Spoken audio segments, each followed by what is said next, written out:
Doctor साहब, आप Dhaka university से हैं, वहाँ पे तदरीसी खिदमात जो हैं वो सर अंजाम दे रहे हैं। आपके भी बेशुमार स्टूडेंट्स वहाँ पे मौजूद होंगे जो इस तहरीक का हिस्सा बने।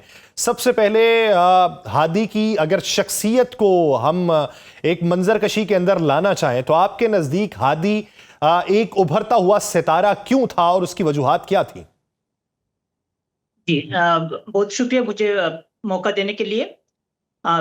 शरीफ उस्मान शरीफ हादी जो है वो हमारी ढाका यूनिवर्सिटी के तालिब इल्म थे और पॉलिटिकल साइंस के तालिब इल्म थे। अल्हम्दुलिल्लाह उनकी जो अखलाक है वो जो कहना है वो कह देते थे। किसी को नहीं डराते, किसी की खौफ नहीं थी। और ये वो सच्चा बांग्लादेशी आदमी थे, सच्चा मुसलमान थे। ये ऐसा नहीं कि वो किसी के कहने पर आकर दूसरा ये इधर उधर के कह देते। वो दिल में बांग्लादेश को बांग्लादेश की आज़ादी, बांग्लादेश की हकीकतन आज़ादी जो है उसका सपना देखते थे, वो उसका ख्वाब था। ये देखिए, इंडिया वाले जो है वो हम लोगों को तो 1971 में आज़ादी दे दिया था, कुछ मदद किया था, लेकिन उसके बाद जो लिया था वो बहुत लिया था। हमारे से सबसे जो है हम क्या पहले तो इंग्लैंड से आज़ाद हुआ, फिर आप पाकिस्तान से आज़ाद हुआ, लेकिन इंडिया से आज़ाद नहीं हुआ था। तो ये हादी ने मुझे हम लोगों को इस तरह के हिदायत किया कि हमको आज़ादी मिलना चाहिए और ये इंडिया से भी आज़ादी मिलना चाहिए। हम बांग्लादेशी की हैसियत से आगे बढ़ना चाहिए। जिस तरीके से डॉक्टर साहब शख्सियत को नुमाया कर रहे हैं कि थॉट ये थी कि हमें अलहदा तो करवा दिया गया लेकिन हमें अपने चंगुल में फंसा लिया गया। अब इस ज़मन के अंदर आप मुख्तलिफ वाक़यात दुनिया भर में देखें, जिस तरह आपने पहले तज़किरा भी किया, अमेरिका का वाक़या, फिर कनाडा का वाक़या, फिर उनके वज़ीर आज़म का बाकायदा तौर पर शवाहिद की बुनियाद पर भारत के ऊपर इल्ज़ाम लगाना, फिर दीगर ममालिक के अंदर वाक़यात जो हुए टारगेट किलिंग के हवाले से, उनमें अगर आप डॉट्स में लाएं ब्रिगेडियर साहब, तो उन डॉट्स में हमें ये मंजर सामने आता है कि तरीक़ा वारदात एक तरह का है। तो इसमें अगर भारत मुलव्वस है तो भारत ने फिर कुछ और लोगों को भी टारगेट कर रखा होगा।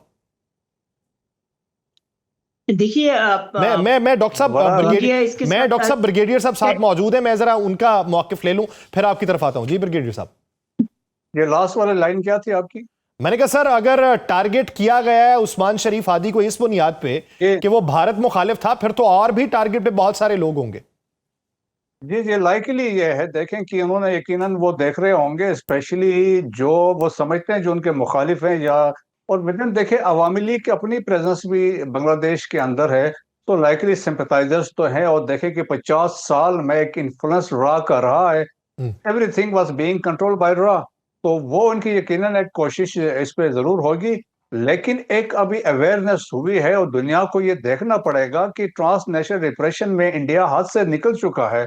और स्पेशली जिस तरीके से आप देखें ना कि अभी ऑस्ट्रेलिया में जो चीजें हुई हैं वहाँ चीजें एस्टेब्लिश हुई हैं, और तो उससे भी पता चलता है कि इंडिया क्या करवा रहा है, हर जगह पे ये लगा हुआ है। तो वो एक so therefore there is a requirement है। रहा देखें हादी जो है एक अभी इज एन आइडिया, और आइडिया हमेशा जिंदा रहते हैं, मरते नहीं। और हादी जो है बांग्लादेश की तारीख में, आने वाले तारीख में वो जिंदा रहेगा। जिस तरीके से एक 32 साल का नौजवान है, जिस तरह उन्होंने देखें कि एक यूनिटी और एक अपने बांग्लादेश के लिए अपने एक स्टैंड उसने लिया है, और against India hegemonic design fascism के अगेंस्ट खड़ा हुआ था। तो दैट वाज जो इंडिया को पसंद नहीं आई। तो मेरे ख्याल में जिस तरीके से आज हमने उनका जनाजा देखा है, फ्यूनरल प्रेयर्स देखी हैं, और जिस तरह लाखों लोग थे, और जैसे अटैचमेंट के जिस तरह लोग रो रहे थे, तो that is the love. That's why I am telling कि एक हादी एक आइडिया बन चुका है, एक इस्तारा बनेगा आगे आने वाले वक्तों में। और आप देखें बांग्लादेश के और लोग इसमें मुत्तहिद होंगे, और यकीनन अपने बांग्लादेश के सरहदों के दिफा के लिए, बांग्लादेश के तामीर और तरक्की के लिए ये सारे खड़े होंगे। Over a period of time हुआ, स्पेशली जब इमीडिएट हम देखते हैं, जब वो देखे एट्रोसिटीज जो थी अवामी लीग में, जब शेख हसीना वहां पे एज ए डिक्टेटर थी, स्पेशली वो टारगेट कर रही थी दोस्त जिन्होंने पाकिस्तान के साथ खड़े रहे थे, पाकिस्तान की मदद की थी। मेनली फोकस उनका जमात इस्लामी था, और इवन देखें 90 प्लस जो एज के लोग थे उनको उन्होंने फांसी पे लटका दिया था। दैट वाज द हेट्रेड जो उन्होंने वहां पे दिखाया।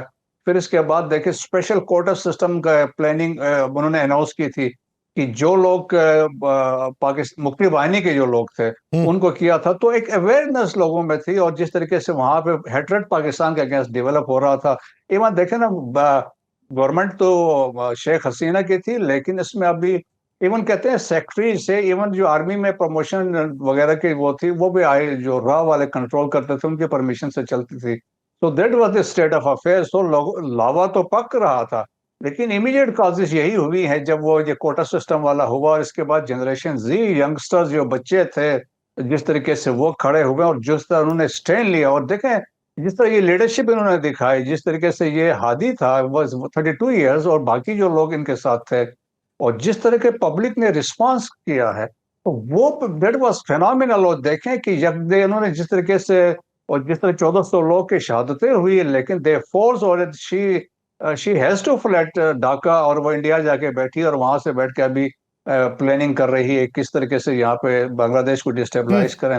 सो एक वाज़ेह मैसेज है बांग्लादेश के इनकी लीडरशिप में, और उन्होंने अपनी रिवाइवल है, अपनी हिस्ट्री रिवाइवल है, वो रिवाइवल किस तरीके से होगा ये एक सवाल है। सवाल ये है कि जो बांग्लादेशी सियासत है इसमें उतार चढ़ाव माजी के अंदर नहीं रहे, लेकिन अब बहुत ज्यादा आ रहे हैं।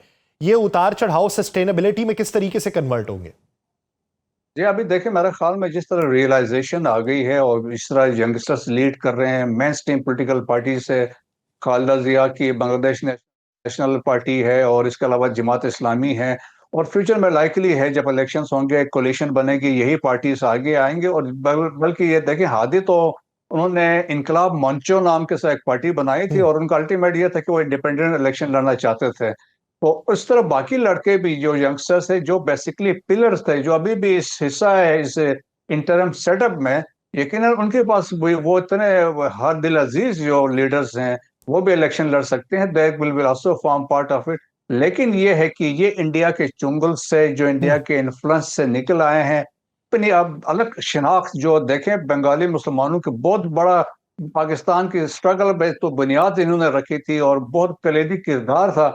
तो दैट्स वाई आप देखें कि वो अभी भी वो अटैचमेंट है जो हम नजर आती है जो पाकिस्तान के साथ है। 14 अगस्त को जिस तरह उन्होंने सेलिब्रेशंस वहां पे की है, पाकिस्तान के साथ खड़े हैं।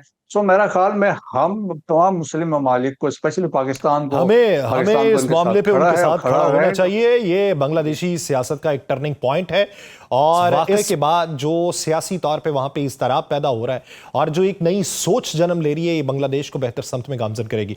बहुत शुक्रिया ब्रिगेडियर रिटायर्ड मसूद खान साहब इस हवाले से अपना वक्त देने के लिए। डॉक्टर गुलाम रब्बानी ढाका यूनिवर्सिटी से हमारे साथ मौजूद थे, उनका भी शुक्रिया। नाज़रीन,